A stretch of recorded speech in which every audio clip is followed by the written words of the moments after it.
Hey guys, if you missed part 1 of this mini-series, you can find it here.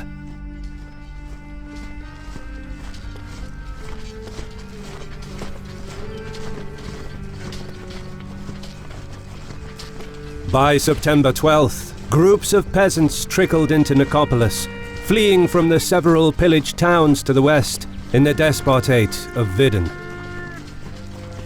Following close behind was the Crusader column.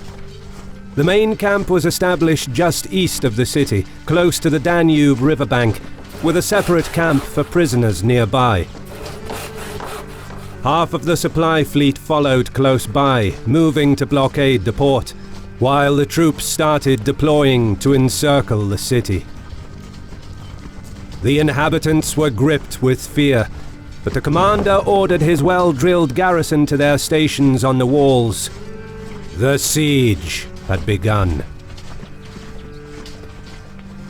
This video is sponsored by Guns of Glory, one of the most exciting real-time strategy games with shooting elements on mobile, with excellent graphics, set in a pre-industrial world dominated by alchemy, where players take on the role of loyal musketeers who protect the fallen king against the powerful cardinal's schemes. Enter the immersive steampunk-like world of Guns of Glory as a commander and develop your city, join alliances with friends, train troops and use different war strategies to fight battles against your enemies. In addition, the game has many updates, so you'll always have something new to do, and it's free to play.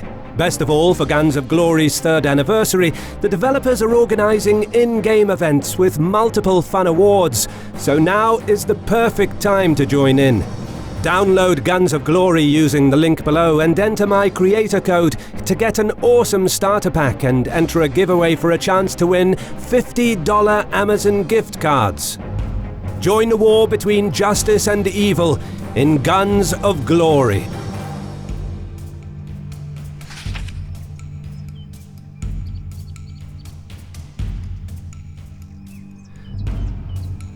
Over the next 2 weeks, the Christian siege of Nicopolis was ongoing.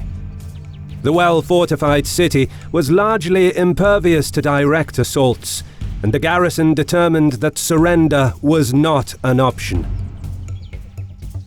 Downstream, Venetian and Genoese ships appeared with additional men and supplies, after sailing for 12 days from the mouth of the Danube, moving into position to transfer the troops from the northern bank of the river. Then, the sound of Hungarian riders drew Sigismund's attention. The king had sent 500 horsemen on an extensive reconnaissance mission over 100 kilometers to the south, and the scouts reported that the Turks have gathered. Sigismund advised that a plan of action be discussed, but was forced to acquiesce to the Franco-Burgundian commanders, who were unmoved by the reports. Indeed, the Western Knights were the elite and well-equipped, grizzled veterans of many battles, who firmly believed in their superior fighting abilities, confident that they will fight and defeat the enemy, should he appear. But reports of the Turkish presence alarmed Voivode Mircea and Lord Kusi, a veteran French noble. They assembled 500 knights and 500 mounted archers and rode out to sweep the southern outskirts of the city. Their hunch proved correct. An Ottoman messenger weaved his way across the land towards Nicopolis, sneaking past the Christian siege lines to deliver a message from Bayezid that said, "Hold on bravely, I will not abandon you." The inhabitants of Nicopolis rejoiced, cheering and blowing horns throughout the day. Soon, Mircea's and Kusi's scouting party spotted the forward elements of the Ottoman army. Seeing the smaller Wallachian mounted contingent, the Turks galloped forward. With his horsemen, Mircea feigned retreat, signaling to the French to disperse and conceal themselves before they were seen. As the Ottoman vanguard pursued the enemy, they were funneled through a narrow gap in the forest, eager to chase down the Wallachian voivode. But once they came in between Kusi's hidden contingent, The French lord gave the signal. In the ensuing melee, no quarter was given, with many in the Ottoman vanguard falling within minutes, while the rest fled soon after. Meanwhile, the ongoing celebrations in Nicopolis angered some of the prominent French knights, who believed this to be a ruse to force the Crusaders to loosen the siege and array for battle, insisting that the Sultan would not dare attack such a large, concentrated force of Christian knights, superior in equipment, training, and experience. Furthermore, French nobles threatened to cut off the ears of anyone who discussed rumors of Bayezid's approach, arguing that it could damage the morale of the Crusaders. But the returning scouting party dispelled all doubts. Bayezid is coming. In frustration, King Sigismund demanded a war council. The meeting was a loud and shouty affair, but then Sigismund stood up. He suggested that the Wallachian infantry should form the first line. Having experience in fighting the Turks, they would lead the attack and be tasked with dispersing or at least softening the first Ottoman line. The elite French heavy cavalry would form the second line, waiting for the right time to rush in and punch through Bayezid's ranks. Meanwhile, Hungarians and other allied contingents would support the attack and protect the flanks from the Sipahi cavalry attacks. Knowing how the Turks fight, Mircea agreed that this was the right course of action, but the plan faced stiff opposition. Prominent representatives of the French contingent were outraged. They were of the opinion that, by being asked to take up the rear, dishonored them greatly, insisting they will lead the attack. Accusations were laid against Sigismund and Mircea that they wanted to steal all of the glory. John of Nevers, commander of the Franco-Burgundian element, stood up and gave his support to the French nobles, convinced by their confidence. The matter was settled, and with the Ottoman army only hours away, it was time to array for battle.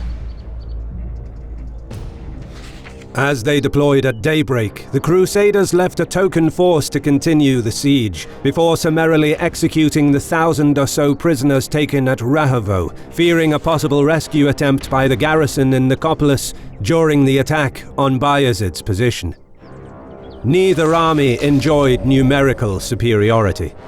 On the Christian side, the heavily armoured French knights lined up in the front, with the Hungarians in the rear, Wallachians on the left flank, and Transylvanian troops on the right. Bayezid, meanwhile, deployed a screen of Akinji light cavalry in the front, with regular infantry in the second line, and a contingent of around 1,000 elite Janissary infantry in the rear, while the Rumelian and Anatolian Sipahi cavalry were on the flanks. Further back on the right and centre were the elite Kapakulu Sipahis, the Ottoman version of heavy cavalry, renowned for their discipline, though less armoured than the European knights of this period. Further left, the Serbian knights, clad in advanced plate armour, were the only contingent in Bayezid's army that could face the French knights head-on. Sigismund advised Nevers that his scouts will be returning soon with intelligence on the numbers and positioning of enemy forces, asking that the attack be postponed for 2 hours. Nevers summoned a hasty council where the older, more experienced knights thought it wise to obey the wishes of the Hungarian king, while the younger hawks presumed that Sigismund wants the battle honours for himself, at the same time accusing the older French knights that their advice didn't show wisdom, but fear. From there, the discussion rapidly devolved into a shouting match. Then, all of a sudden, a battle cry pierced the air. "Forward, in the name of God!" Sigismund, bewildered by the sudden decision to advance, gave the signal to support the French charge. Since most of his troops in the centre were infantry and couldn't keep pace, the Hungarian king kept his cavalry from charging in order to maintain a solid line. Up the field, thousands of knights and their horses, fully armored, trotting forward in unison, must have been a terrifying sight. On battlefields such as Nicopolis, where dense forest and sloped terrain didn't allow room for cavalry maneuvers beyond the flanks, their shock charge was at its deadliest. Arrow volleys simply bounced off, and the Akinjis were only able to string a few shots before the violent armored charge swept them aside. Those that faced the French charge directly suffered heavy casualties, but managed to retreat back towards the infantry line, while the rest retreated towards the flanks. Soon, however, the knights encountered a line of sharpened stakes, fixed into the ground to drive into the breast of the charging horses. This slowed down the Crusader advance, as some of the knights had to maneuver their horses through the hedge of stakes, while others dismounted and continued the attack on foot, uprooting the stakes as they went. A continuous rain of arrows did little against the thick armor, and the French soon reached the main enemy line. Straight away, Bayezid ordered the Sipahis on the flanks to join the fighting, seeing that his formation in the center began falling apart almost immediately upon impact. In close combat, the regular Turkish infantry was getting slaughtered by the dismounted knights, whose armor seemed impervious. The elite Janissaries too could only fight on the back foot, overwhelmed by the number of knights facing them, although they started inflicting losses on the Christians. Nevertheless, the advance continued, and even Bayezid was taken aback by the ferocity of the Crusader assault. Despite half of them being on foot, the armored knights drove off the Sipahi cavalry, mauling everything in front of them. Bayezid ordered the remnants of his Akinjis, infantry and Sipahi cavalry to reform the line in order to slow down the incoming Hungarians, who were approaching to reinforce the Crusader vanguard. At this point, some of the older French commanders wanted to stop the advance, to consolidate the line and link up with Sigismund, but the young knights urged the men on. Convinced that the battle was almost won, they were eager to continue forward in the hope of plundering the Ottoman camp. The Sultan sent in the Kapakulu Sipahis, realizing that the battle had reached a critical point. The elite Ottoman cavalry descended upon the Crusaders, gradually surrounding their position. In the desperate fight that ensued, John of Nevers, commander of the French contingent, was captured. This was a blow to the morale, but nevertheless the Crusaders fought on, staving off charge after charge of the elite Kapakulu. Seeing John's banner falling, Sigismund ordered a full charge, in a desperate attempt to establish contact with the knights in the vanguard. However, Wallachian and Transylvanian troops withdrew, choosing to preserve their forces, apprehensive that a disaster has befallen them. But the battle was not over. Upon dispersing the screen of Akinjis, the Hungarians fell upon the reformed but much depleted Ottoman line. The battered Turkish footmen could not withstand the fresh troops and were broken soon after. Sipahi cavalry pressed forward, desperate to stop Sigismund's advance. Akinjis launched another attack. Undeterred, the Hungarian king pushed on. Getting ever closer, it seemed that the tired Ottoman troops could not stop Sigismund. If he could link up with the knights in the front, the battle would be won. But then, Bayezid played his trump card, sending the Serbian knights forward. Seeing that the overwhelmed Ottoman line could break at any moment, Stefan spurred his horse on, leading the charge towards the Hungarian flank. The shock of the charge was devastating.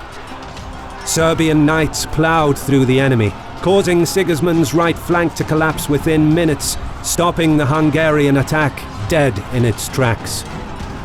Soon, remnants of the line routed towards the safety of their fleet on the Danube. King Sigismund reportedly said, We lost the battle by the pride and vanity of those French. The now isolated French knights kept fighting, but their numbers slowly dwindled, and it was only a matter of time before their strength gave out. The bulk of the Crusader troops were destroyed or captured. 3,000 prisoners were brought before the Sultan and executed on the spot, as revenge for the massacre of 1,000 Ottoman prisoners prior to the battle, while the rest were ransomed or enslaved. A small portion of the army, including Sigismund, escaped. Ottoman losses were also high, particularly in infantry, several thousand of which perished. But Bayezid's victory was complete.